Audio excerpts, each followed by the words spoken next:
Some Word, people hold word. that and use that as their fire. Some people just understand that that's what life is about. That's what life is, bro. You know what I'm saying? And your story was your story, his story was his, mine is 100%. mine. 100%. And we keep going. And speaking of staying on the topic of stories, one thing that I've kind of taken away from your story is that you didn't necessarily chase the bag, right? As people say, I'm chasing the bag, right? For you, it wasn't really about chasing money, it was more about chasing happiness.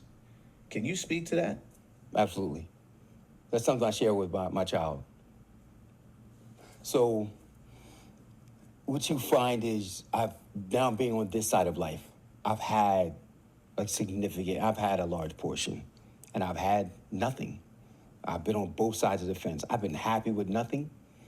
I've been miserable with a lot. And what I have found is I would much rather be happy. I would much rather be peaceful. I would much rather be able to sleep at night.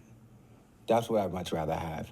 Because unfortunately, too often times, especially in this social media age, this digital age that we live in now, we see these clicks and we see these pictures, we see these little videos, these little shorts, and these people appearing like they're ecstatic, like they're happy.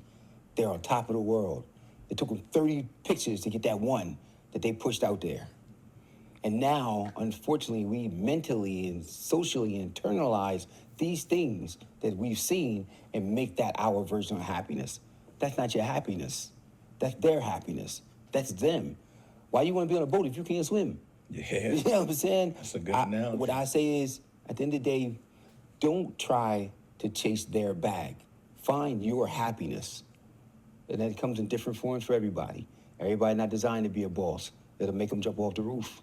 Yeah, Everybody man. not designed to be an owner. It'll make them jump off the roof.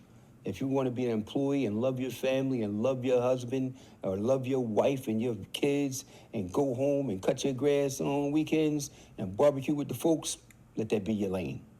If that's what brings you happiness. That is a great answer, brother.